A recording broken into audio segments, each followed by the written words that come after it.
Welcome to Home's Room. Just like Homeroom, we start off our day getting together with our homies, swapping stories, even a little kiss and tell action. This podcast contains language not suitable for younger listeners, topics about sex and mental health. Discretion is advised. Our views are our own. Let class begin.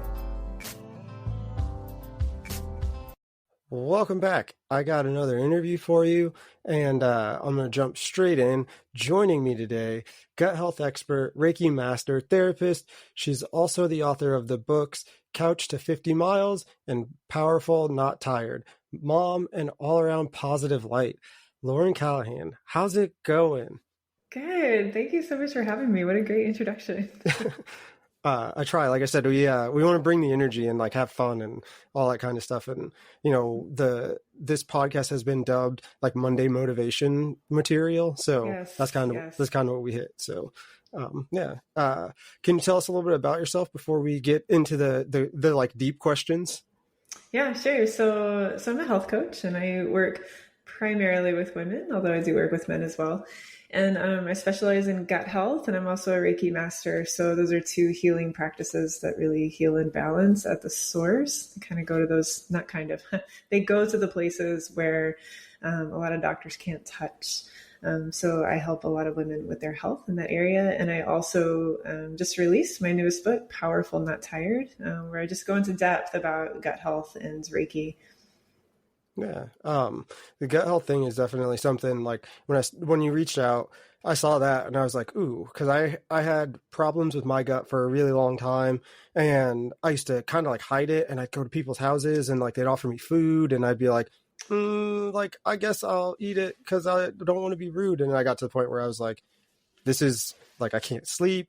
I like my energy is low, all these things. And I looked up and I was like, well, your gut health is super important to all of that. So I started paying attention to getting fiber and being a picky eater where it mattered, and things where like, I was like, yo, and I got like my energy levels came back. I felt like I'm an athlete. I play sports. So like energy was a big part of what I was like, endurance. And I was like, yep, glad I made those changes for me. So seeing that made me definitely want to reach out to you and say, yay, hopefully we can make this happen and get you on.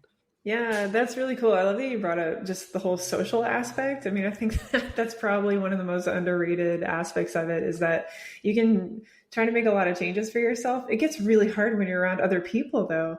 And, you know, I mean, this is my life every day. Like I'm the same everywhere I go. Like I live a healthy life, and yet still, you know, I go eat with other people and it's like, oh, Lauren, why are you eating healthy? You're so skinny. I mean, it's not about that, you know, It's about so much more than that. So I guess we're kind of touching on it. So I'll just explain this. So I don't drink anymore. I haven't drank in like really in like maybe like my dad, like 12 years, I think, something like that, because I drank like half as much as I would normally drink. I got really sick and I ended up in the ER, and I was like, I didn't, not only do I not throw up, but I also have never been like this sick. And I thought maybe, you know, so I got like sick from something else, and they were like, oh, so it turns out you either have a bacteria infection or the lining of your stomach has something where it's just going to continue to, deteriorate and come back and deteriorate, and you're gonna either have it for a little bit of time until the bacteria is gone, or until the infection has run its course, or if the bacteria, I think it was if the bacteria was the cause, then it was something that you're just going to live with, and it'll come back when it comes back, and it'll bounce around. Or if it's an infection from a virus, once the virus runs its course, like you'll go back to normal. And 12 years later, I still can't drink alcohol without getting like super sick. So I don't drink, and I always have to explain to people in social settings where they're like, oh, hey, like you want to drink? And it's like, no. And then they're like, oh, why not? And it's like, I don't want to have to go through this whole story of like throwing up, but like I got sick drinking alcohol one time, and now I know that I can't drink it. Like, and I have to limit caffeine and all those kinds of things, because that plays a part in it as well. So it's just a whole host of things that like, the social side of it is crazy. And you're trying to like move past assumptions that it's like, you know, oh, you must not be drinking because like you're, you know, tremendously morally upright. Well, I mean, whether that's true or not, like it's not that, right? Like, It's like we go to like athletic stuff and have after parties. So I would much rather be drinking with everybody else to enjoy the situation, because being around like 50 drunk people and like being the only one sober after a sporting event is not the fun thing to do. It is definitely like, I'm ready to go home.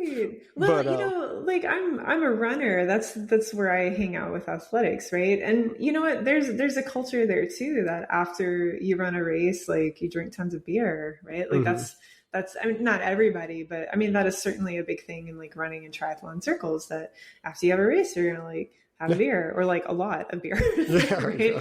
And I mean, so, again, like, not that there's anything wrong with that, except if we're looking at it from a gut health perspective, like, yes, excessive alcohol like can damage your gut, and it actually like probably causes a lot more problems than you realize it does, especially as an athlete. It makes it really hard for you to recover. So yeah, you're up against some cultural norms if you make the decision to protect your gut health by like limiting or staying away from alcohol or caffeine. Yeah. Like I said, it's, I appreciate like having you on specifically for those reasons. 'Cause like, if there was anybody that would ever get it, you're the one that gets it. So I appreciate that. Well, if somebody asks you, like, next time you go somewhere, you could just say, look, let me just play this podcast episode and like, that'll explain it for you. Yeah. I love it. I love it. So you just kind of said you're a runner and you've done some fun and difficult things. When you look back, what are some of the things that stand out to you? Gosh, as far as running goes, one thing that stands out to me is that, 7 or 8 years ago, let me say this. One of the things that I hear the most when I tell people about, what I'm doing with running and triathlon, is, oh, I could never do that. I can barely run a mile. And what stands out to me is that, 7 or 8 years ago, that was true for me too. Like, I'm a later in life athlete. I'm 43 now. This was not, me growing up. It wasn't like I was always involved in sports. 7 or 8 years ago, and after a couple kids, I walked/jogged a mile a day, and that was it. And I'm not undermining that. Like, that was a great experience, and that was a starting point, and you can't grow without starting somewhere. But that's where I was. Like, I'm not so different from normal everyday people, right? Like, that was me as well. But there's a lot of healing that happens in my own running journey. And that was a part of why I loved running. It was very healing for me on many levels. And then eventually it became, what else am I capable of? Like, what else can I do? And it became something that I was more and more curious about. Like, what am I capable of? And I can tell you that the first time that I finished my first 50 mile ultra run, I walked into mile 50 knowing to the core of my being, shit, I can do anything. Yeah. Like, I can do absolutely anything.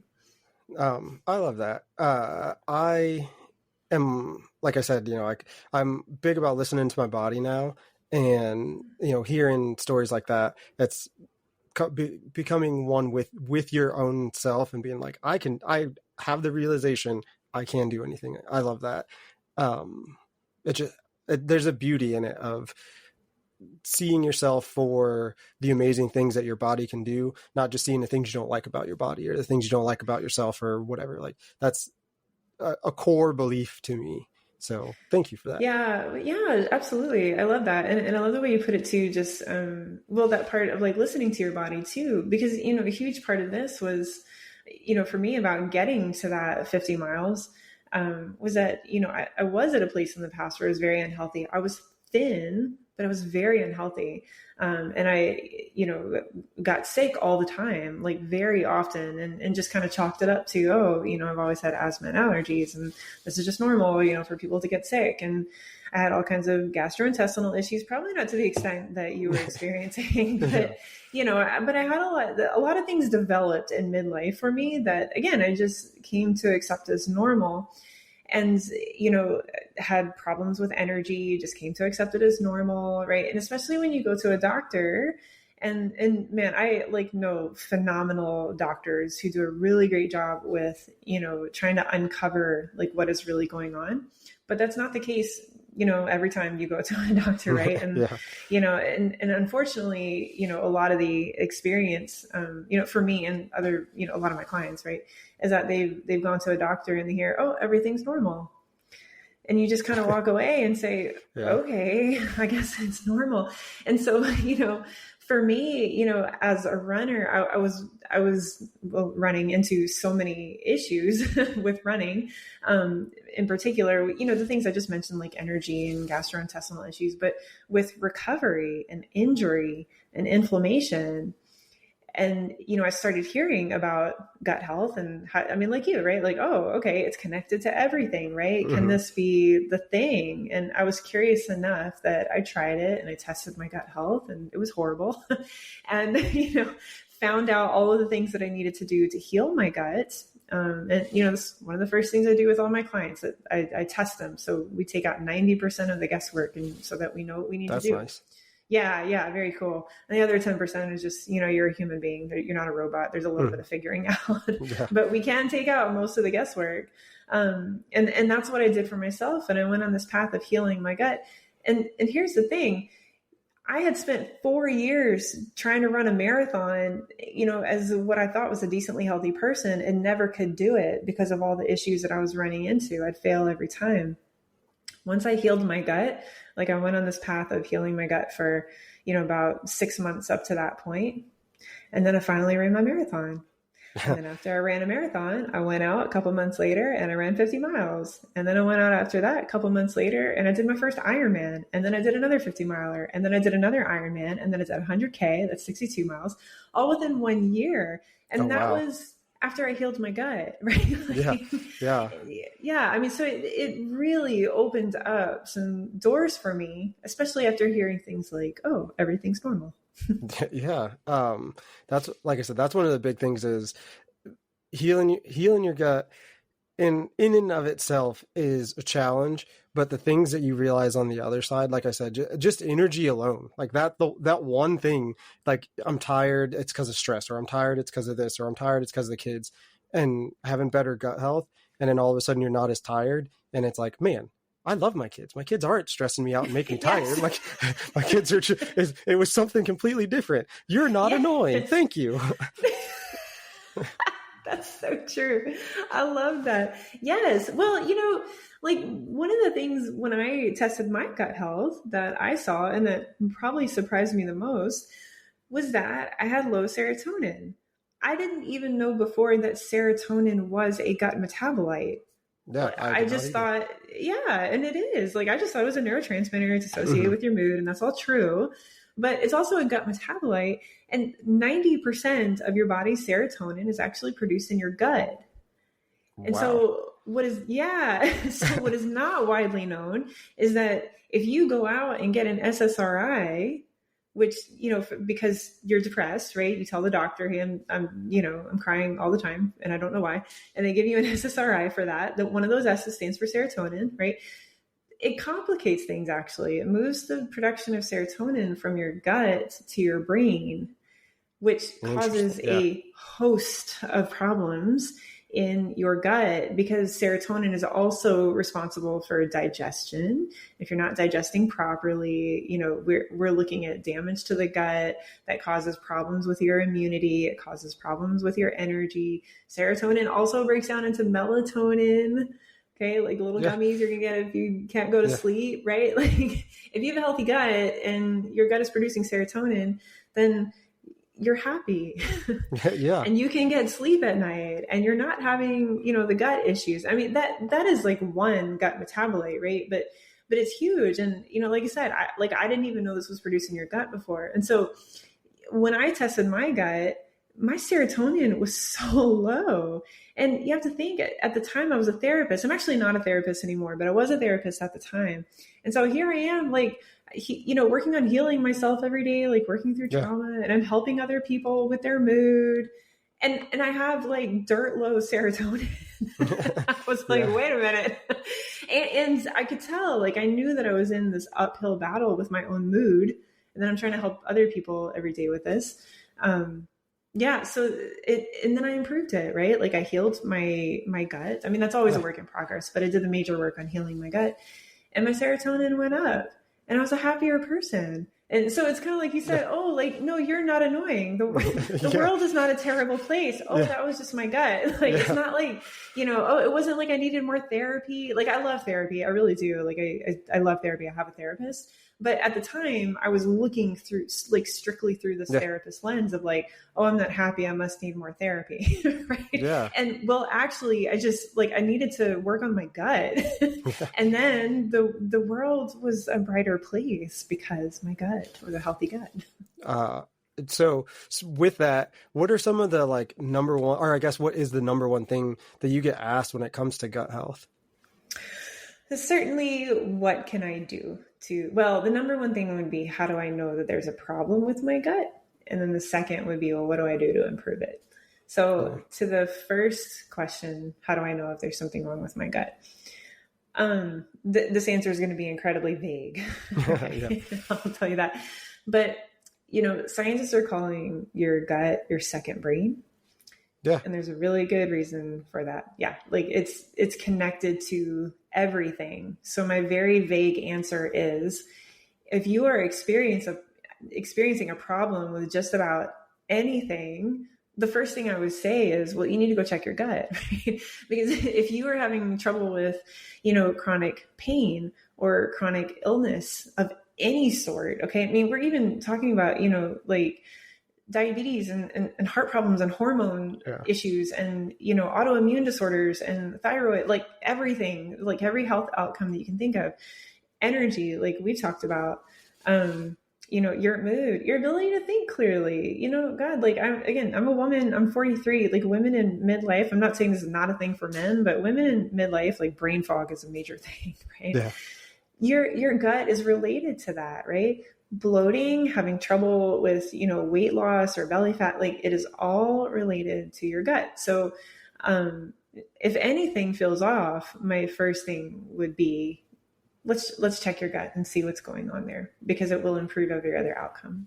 I like that a lot, and think that is exactly why having people like you on podcasts throughout the podcast universe is important, because people don't often hear those messages. They just hear the commercial on TV that's like, take this supplement and you'll feel better, or, whatever. And it's a saturated market of things that don't help. Like, I know maybe it might have been like right after or right before, like everything was shut down because of COVID, and everybody was on these like basically like starve yourself diet and only eat these things, and you're going to lose weight.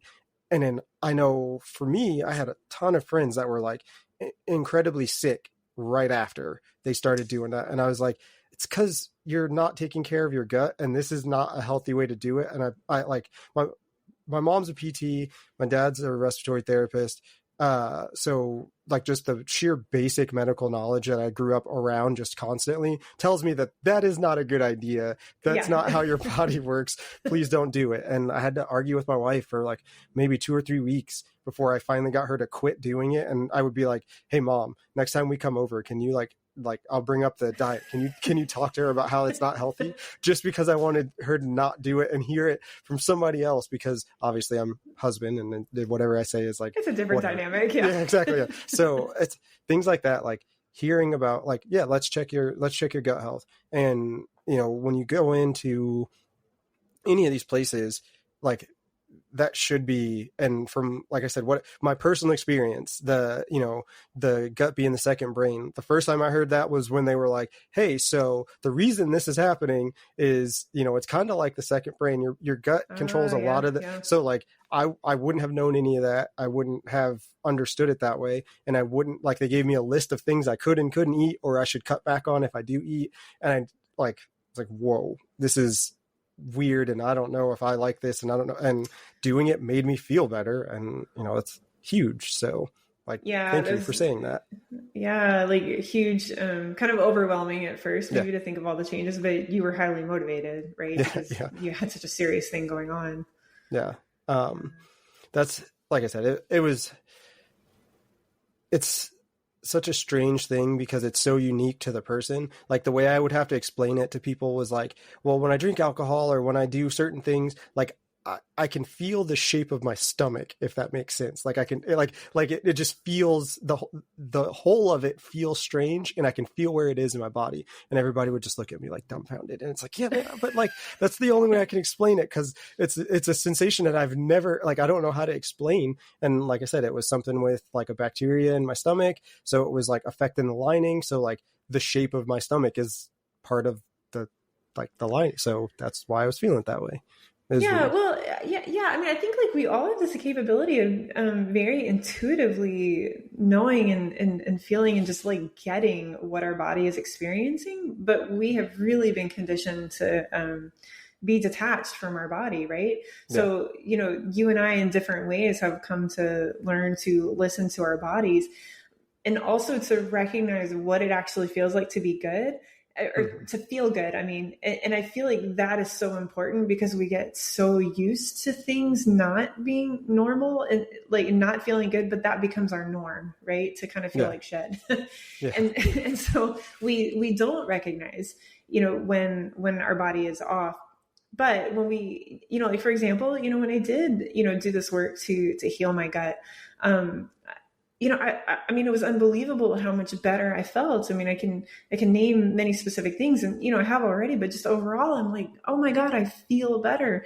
And so now when things are very slightly off, I notice them right away. Mm-hmm. And so I'm already kind of like, I'm going through the checklist. Okay, what maybe is off right now? Like, how can I heal this? What do I notice? And it clues me into almost exactly what I need to do. Right. And I recognize that in a way that I would not have used to. Less a grammar on that, but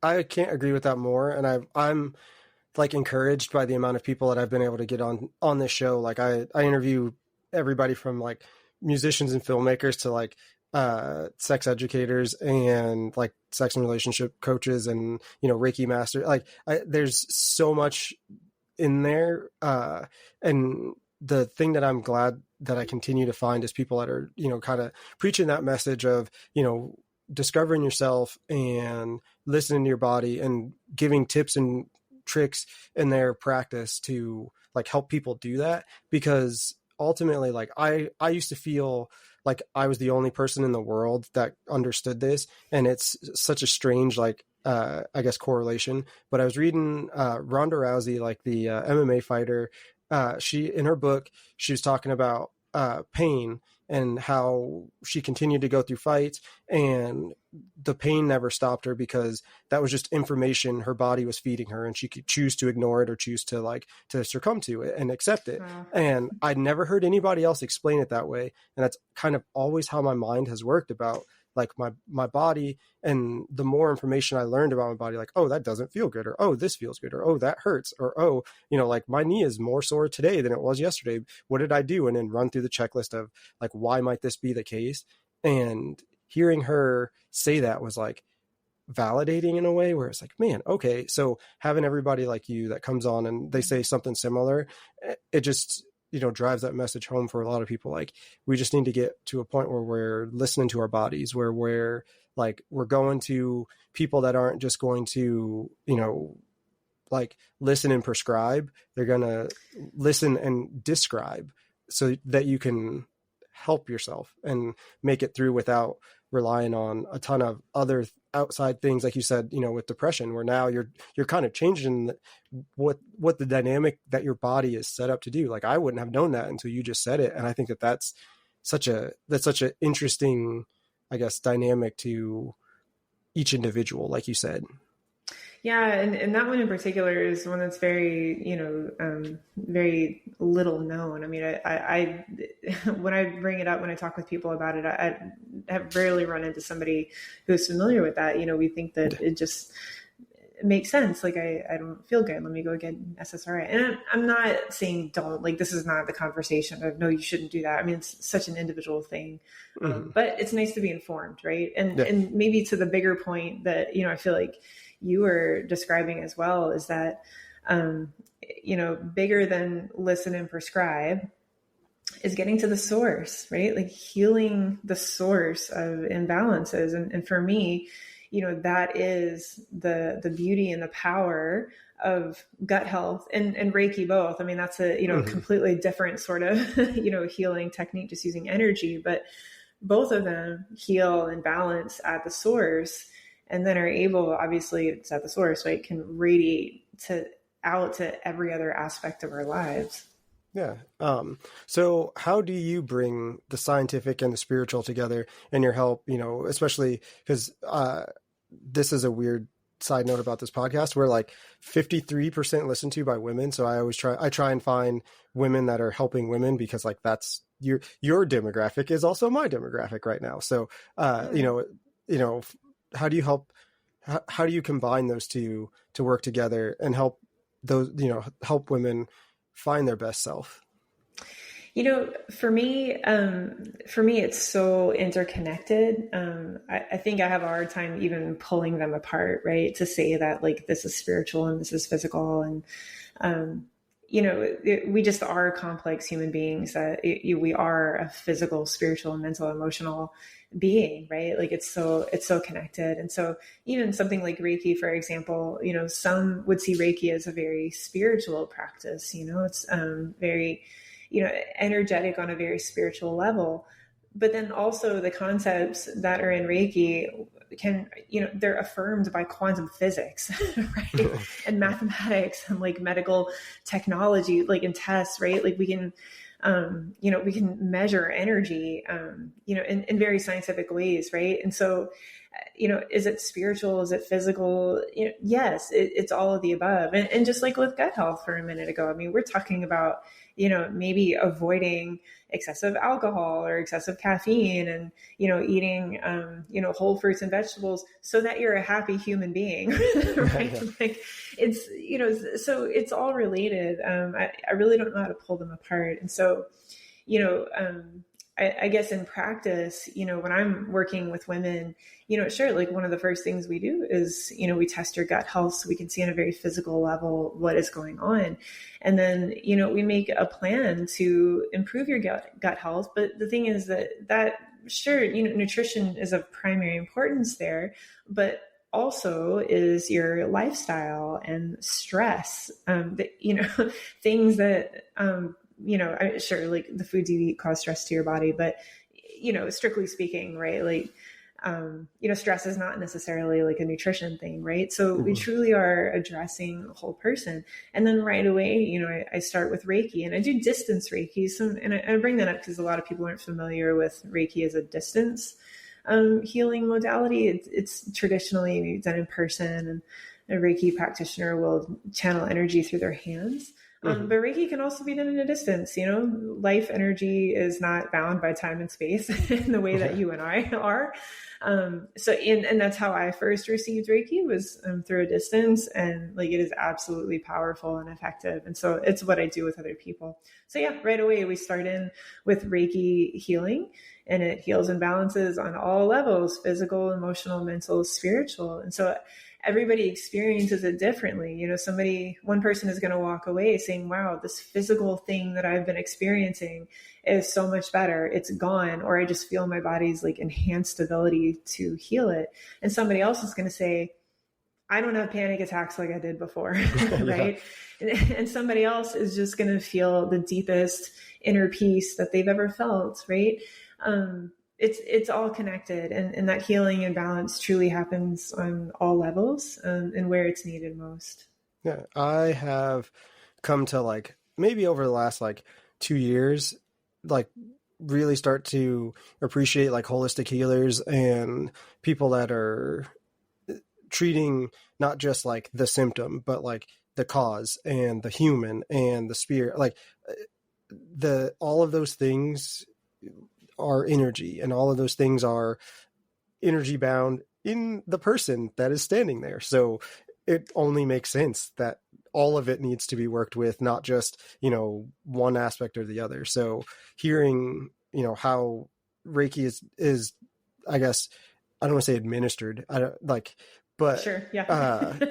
Hearing that it's also like a distance thing is really interesting to me, because when it comes to like me as a person, I consider myself an empath, And the amount of like energy that I can feel, like I do interviews through a video medium so I can see the person. And one of the things that I always love is like anybody that does anything with any kind of energy healing or like any kind of, they're always like, your energy is just so good. And and to me, I understand that it can work from a distance, but for everybody else out there listening that maybe doesn't know that much about it, hearing that like it can work from a distance, it is a possibility, is huge. Cause I think finding resources close to you, finding resources that you trust, finding resources that like you are not just going to a snake oil salesman, like that, those things are important. So, when people are seeking you out,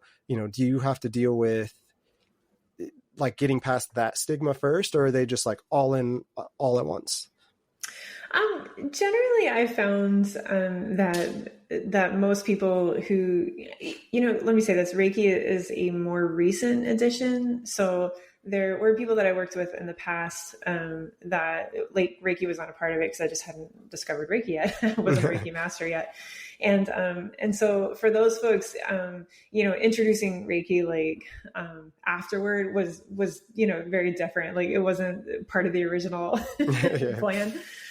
But for folks who are coming in afterward, right? When, I found that, they've been very open to Reiki, especially, knowing that it can work at a distance. And again, just hearing the experience of someone else, right? Like with my own experience receiving Reiki from a distance, on the very first day, I did go into it with some trust issues, right? Like I also had not previously known that Reiki could be done at a distance, right? And so and the session doesn't need to happen with technology, right? Like if you and I were doing a distance Reiki session, we don't have to see each other on Zoom. We just plan a time that it happens. And, we say 8:00 on Monday morning. And so at 8:00 on Monday morning, you go find a, quiet, comfortable place where you can sit or lie down and just be distraction free and set an intention to receive Reiki. Set a timer on your phone for 30 minutes so that you know when it's done. And so that's it. And so that does come with a level of trust, right? Mm-hmm. And so, when I first did it, I had a few trust issues, but in the end just decided to accept it. And again, it was so powerful and effective. The things that I experienced that day and in the coming months, were unbelievable and nothing that I could attribute to anything else, right? So, stuff like that, like knowing that it works for other people, just has helped affirm it, for my clients that, distance Reiki is powerful and effective, just as in person is. Again, hearing like you said, hearing the stories, I think hearing, oh, this worked for me. And I think, this is, I guess, maybe an area where social media does help, where, that message can be out there in a way that like can be absorbed or is a hashtag. So you can go search it and hear people talking about it, as opposed to, before where it was simply word of mouth. So it's like 15 people you don't know, and then 3 people you don't know if you would trust saying something kind of deal. But, it just kind of is what it is on that. So I'm glad that you shared your personal story on that. I also wanted to ask, about the racing and running. Like, how did you get involved in that sport? Yeah. So maybe there were a couple different things that happened there. So first, I mentioned, right, that I like 7 or 8 years ago, I was just walking/jogging a mile a day. Right. And that was because, first of all, my life was completely in shambles, right? I had just come back from Bangladesh, to Louisiana. Yeah. I had lost my children. I do have them back now. Yeah. I came back with a half full suitcase and $500 to my name. And was doing everything in my life to get my life back together and get my kids back. So, to say, I was living in like poverty and scarcity was, not quite giving it justice. Right. Yeah. I finally got my life back together.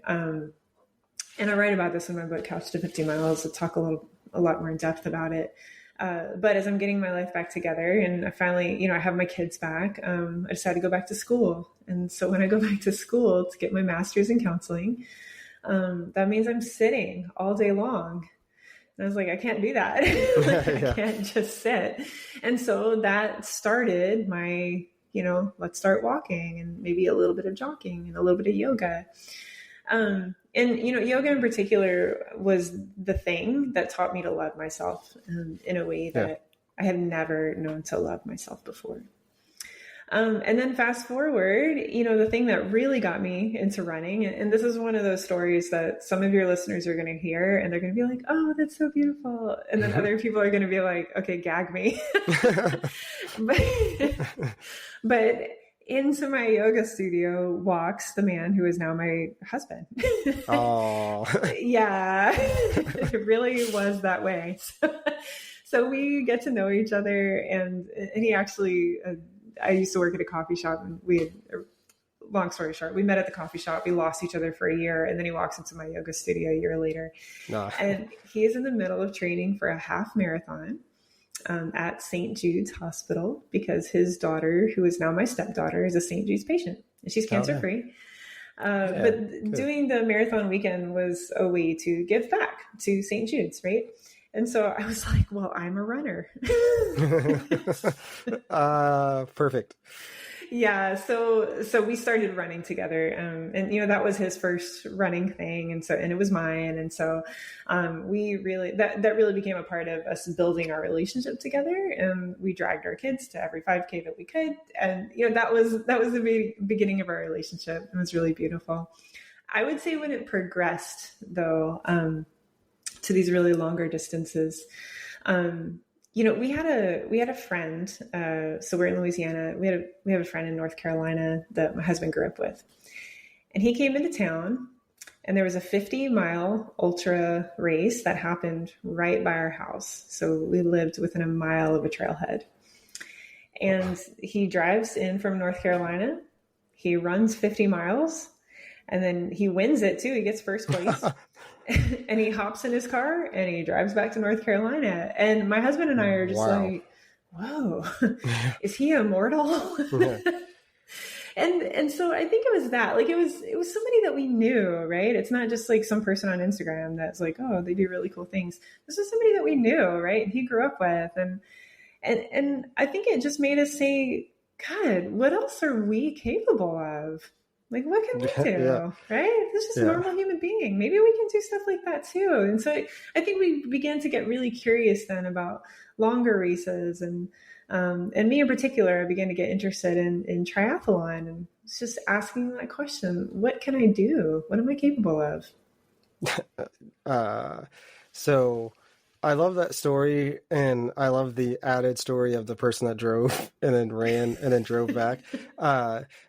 So I played roller derby. I kind of like still, I'm debating continuing to play now. Okay. But, so we had a game in Chicago. I live in Kansas. So it's like an 8-hour drive, 6.5, 7, like without stops. So like 8-hour drive. So I drive, get up in the middle of the night, drive to Chicago. I play a game. I get back in the car, and then drive all the way back. And I made it like maybe a quarter of the way before I had to stop. And I was like, nope, I need to sleep. I am not. So I don't know how that person did that. That is impressive. And it wasn't like I did 50 miles. Like I just skated around the track every once in a while, so that is super impressive. Wow. And your story of, if there was ever a meet cute story, that is definitely a meet cute story. So I love that. How should people listening address setbacks and finding a positive mindset? Like, how do you use gut health to come into play with that? Like if they have those setbacks, and, maybe there's more to it. Yeah, so I would say, first of all, that gut health in and of itself addresses so many setbacks, right? So, I kind of described how for 4 years, was experiencing a setback with like trying to run a marathon, and I could never run it, right? And there were so many issues with that, energy and, gastrointestinal issues and recovery and inflammation and injury. And so once I healed my gut, it like resolved most of that, right? So gut health in and of itself was resolving those setbacks. Maybe another one to throw in there too. Yet another thing that your gut health is related to is your motivation, right? So, when you talk about setbacks, of course, I love the idea of like positive self-talk and, just getting, dusting yourself off and just getting right back to it. That's motivation. Well, motivation, what's the neurotransmitter that's associated with motivation? That's dopamine. Well, dopamine it's highly correlated to your gut health. You eat, you have a healthy gut, you eat, whole food proteins, you get essential amino acids, including tyrosine. Tyrosine is then part of the process of creating dopamine so that you feel motivated, right? So even when you're experiencing setbacks, you're motivated. So again, like gut health in and of itself just resolves so many of those setbacks.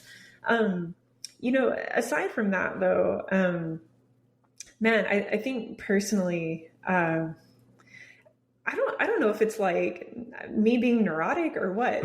Like I can't let something stop me. I'll be in the middle of a race and it's really tough, and I'll be like, I'm done. Like I'm not. After this race, like I'm not doing this anymore. And a week later, I'm like, oh yeah, I think I'm signing up for this. Yeah.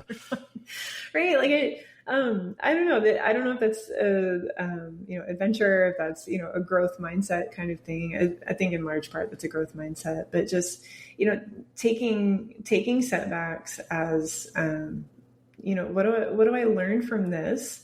What do I learn from the experience? How can I do it better? What did I learn about myself? Right. I would say when I was in the process of, no, this was actually before I was in the process of healing my gut and I was having all these frustrations with running. That's actually when I started triathlon.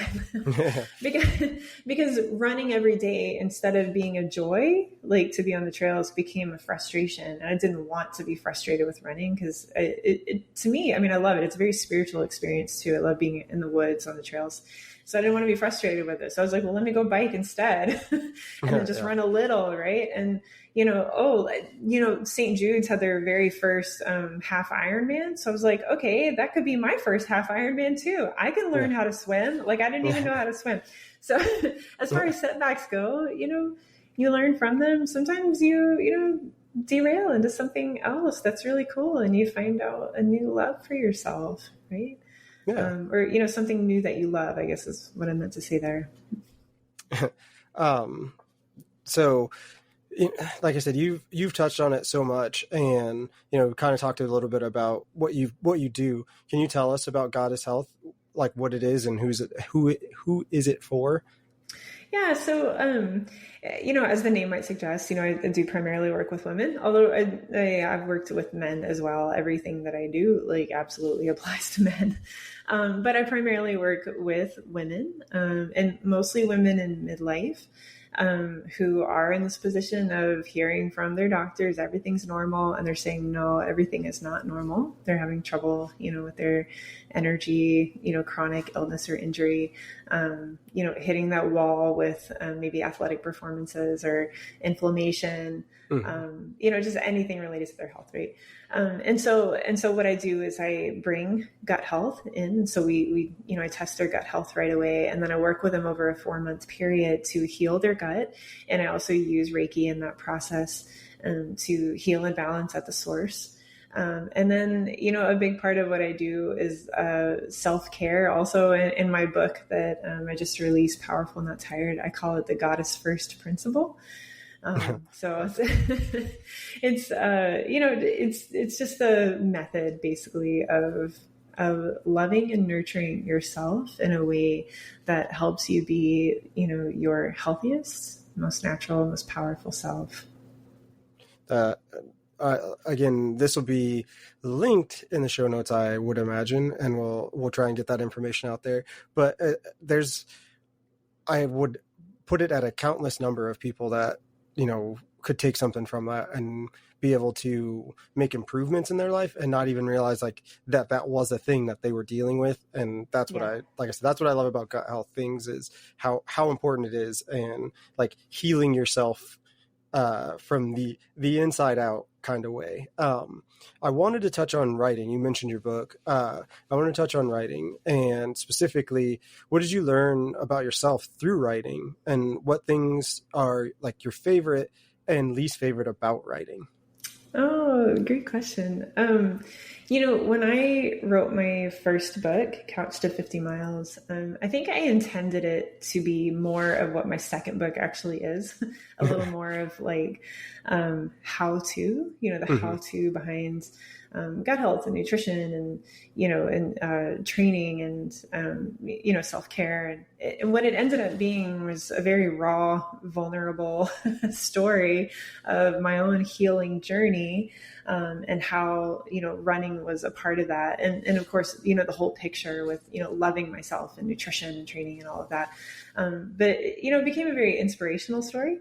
And one thing that I talk a lot about in that book, and this is maybe to your point about what's surprised, or what I learned about myself in that process. One thing I talk about in that book is my need to hide. And that has to do with the trauma background for me. And I talk about that in the book. But, I very much learned to be small and to be quiet and to be good and to hide. And, so I share my healing journey through that. And then I write a book about it. And I don't know how you can, go further opposite in the direction of wanting to hide than like writing a book and publishing it. Right? Yeah. And putting yourself out there for all to see, right? I mean, that is the opposite of hiding. And so it's funny how, I had this healing journey and I write about it, and then I put myself out there, and the first thing I wanted to do was hide. Right? Like that was a very emotional experience to put myself out there like that, but very free. I learned that was not so bad, that actually one of the coolest things that you can do as a human being is just to completely be you and to put it out there, and you'll drive some people away, like you'll rub people the wrong way. Yeah. And that's great because you will also attract, your people. So that was a really beautiful experience for me. And just very freeing as far as, me just truly learning to be me and be okay with me and love me and put it out there. And obviously to help other people do the same as well, like to better help them do the same thing. And then, my second book, I guess now that I had expressed the inspirational story, I could really jump into a lot more in depth on the how-tos behind gut health. And also I found Reiki, Reiki found me. I don't know, however you want to put that, after I published my first book. So Reiki makes it into the second book. I go a lot more in depth about that, as well as the Goddess First principle. So again, it's a lot more of the how-to. So that was a really cool experience to write two very different books, very different style books as well. Yeah. My co-host and I are both published writers. So we love getting people on that have written, and, we have to try our very hardest to not make an entire episode about writing and the writing process, because we geek out over it because everybody's process is so different. And like some of the things, like I write fiction. So my book, it's like she wrote a memoir about she lost both of her parents, and so like her book is lessons I learned from two dead parents. So like hers is very memoir like. So it's such a different style than what I wrote. But when I sat back and looked at the story that I told in a fictional world, the core commonalities, like I grew up with like a father wound. So in the story that I wrote, there's two fathers. One is really loving and one is really stern and strict, and he means well, but like he's kind of just an asshole. So like it's looking at the little things between the lines that are like, oh damn, I just like, yep, that's what that was. Okay. Yeah, you're like, is this fiction? Wait a minute. Yeah. So like I said, trying not to geek out about, people's writing processes and things. It's always like such a beautiful thing, because I don't think that you can write anything without some measure of healing, because all of that stuff that you're like subconsciously like you gotta hold on is like now all of a sudden on a page in front of you and you're like, where the hell did that come from? How'd you get out? So yeah, that's exactly how both of my books have felt. Like, wow, how did that, and especially the first one too, I guess, especially since it's not what I expected to come out, and then there it was. It surprised me. Yeah. I'm curious about your experience as a writer. Like, do you have a vortex? Is it like the book is like waiting, and then all of a sudden, like, now is the time to write it, and there's like nothing else you can think about? That is definitely like the full story about like my writing. I have I wrote a zombie apocalypse series. My like love, obviously, like the horror movie stuff behind me, like it's a big part of my life and always kind of has been, but my nightmares were always zombie centric. And I discovered in like doing dream analysis that the zombies were representing stress in my life. And I was always constantly trying to save everybody around me from these zombies. And it would ultimately be like my downfall. And I would get got by the zombies trying to protect everybody else. And I started like falling into depression. I was unemployed. I didn't know what to do. We just had my daughter, who's now 15. So we were in a weird spot where she was a baby. I was home with her. So I was like first time parent. I'm not super old. So like, it wasn't like I was, in my 30s, I was a kid still kind of myself. So it was like, man, this is such a weird thing. And I decided I just need to start writing this stuff down to give an outlet, to spend my time on something. And that's very much what it was, is I could just sit down. I'd wake up in the morning, before my daughter would wake up, and I'd like open the computer, and then next thing I know, I have like a chapter and a half, 2 chapters, 3 chapters done. And she walks out of her room and I'm like, oh, wow. And then, I would sit there, and then next thing I know, my wife is coming home from work, and it's like, man, I just wrote like 7 chapters and like nothing. And then I was like, I got to do something with this. What do I do with it? And I had a friend who was going to school for editing, for like book editing. So I was like, hey, if you want to, like real world experience and you want something to do, like if you don't mind editing this, like I'm happy for any feedback you want to give me. And it gives you like, something to use your practical skills on. So she helped me out, and, just became like, okay, now I have an edited book. What do I do with it? I guess I release it. I don't know. I guess I publish it. Yeah. And then, one thing led to another, and now it's a series of 3, because I like had story to tell. I enjoyed writing it, and, it's just kind of how it was. So definitely would fall into a vortex. I would consider that an accurate analogy for it. That's super cool. I love that. Yeah. Thanks for sharing.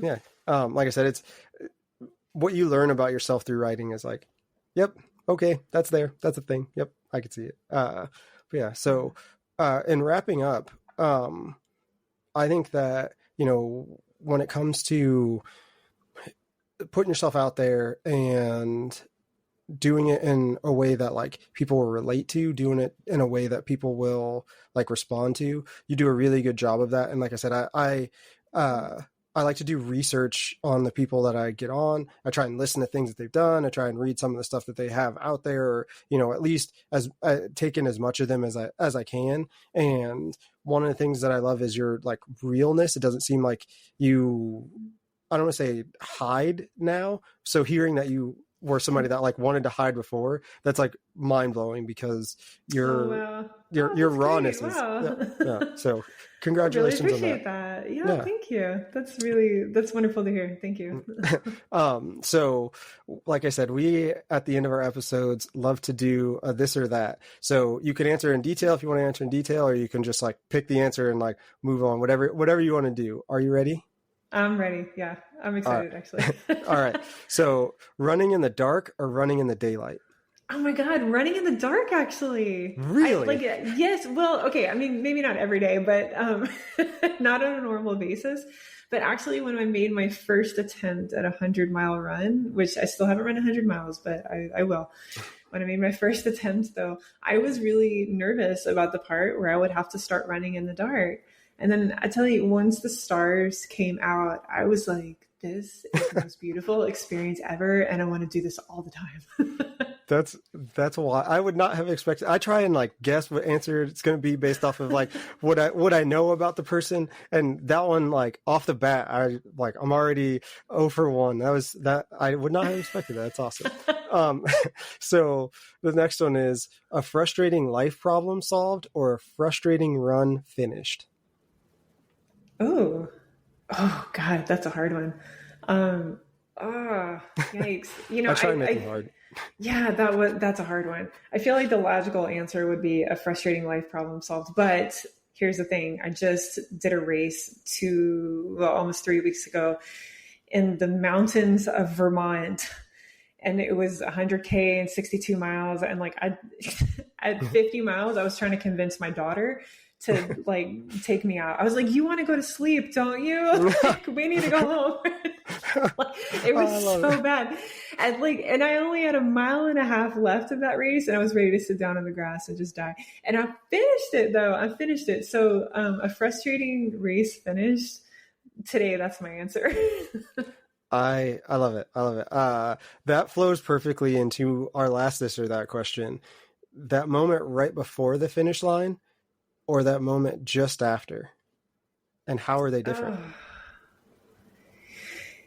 I'm going to say the moment right before. And the only reason I say that is because sometimes it's almost like, I don't mean it in a negative way, but it's almost like an intrusive thought. Like all of a sudden, like maybe I'll just remember that moment at the finish line. I tend to remember the moment going up to the finish line. And I tell you, there's certain races that will still like elicit a response in me where like I start to feel teary, and it's that moment of coming up to the finish line.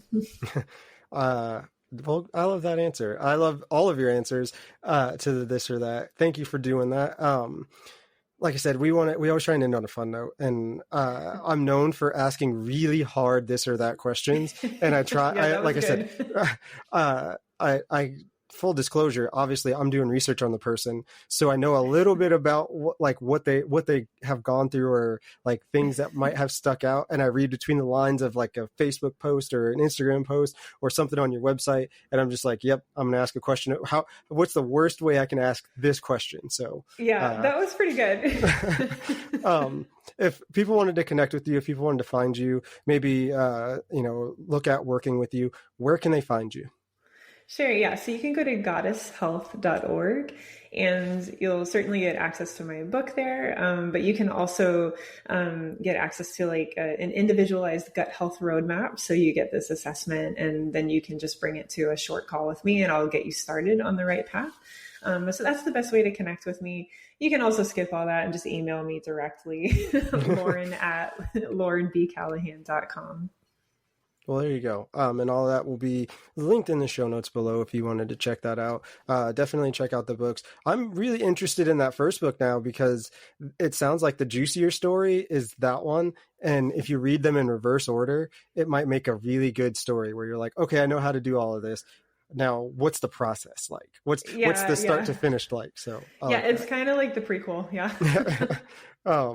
So thank you for being here. Thanks for, hanging out with me for an hour, and, thank you for jumping on. I do a Boss Babe series in the summer. We usually end, right before like the end of September. And when you popped up, I wanted to get you in for the Boss Babes episodes, but I had a bunch of stuff going on and it didn't work out that way. So I do want to shout you out as a Boss Babe. You definitely qualify. So your episode will get the Boss Babe treatment with a different cover picture and tagged as Boss Babe. So thank you. Thank you. Very cool. Very cool. Well, like I said, thank you for being here. The bell is about to ring. If you want to drop us a voice message or simply ask a question, you can do that by clicking the link in the show notes below. Be sure to leave us a 5-star review. It helps more people find us. Theme music by Kinsey. More music available on Spotify. Remember, every day is a class. Go learn something.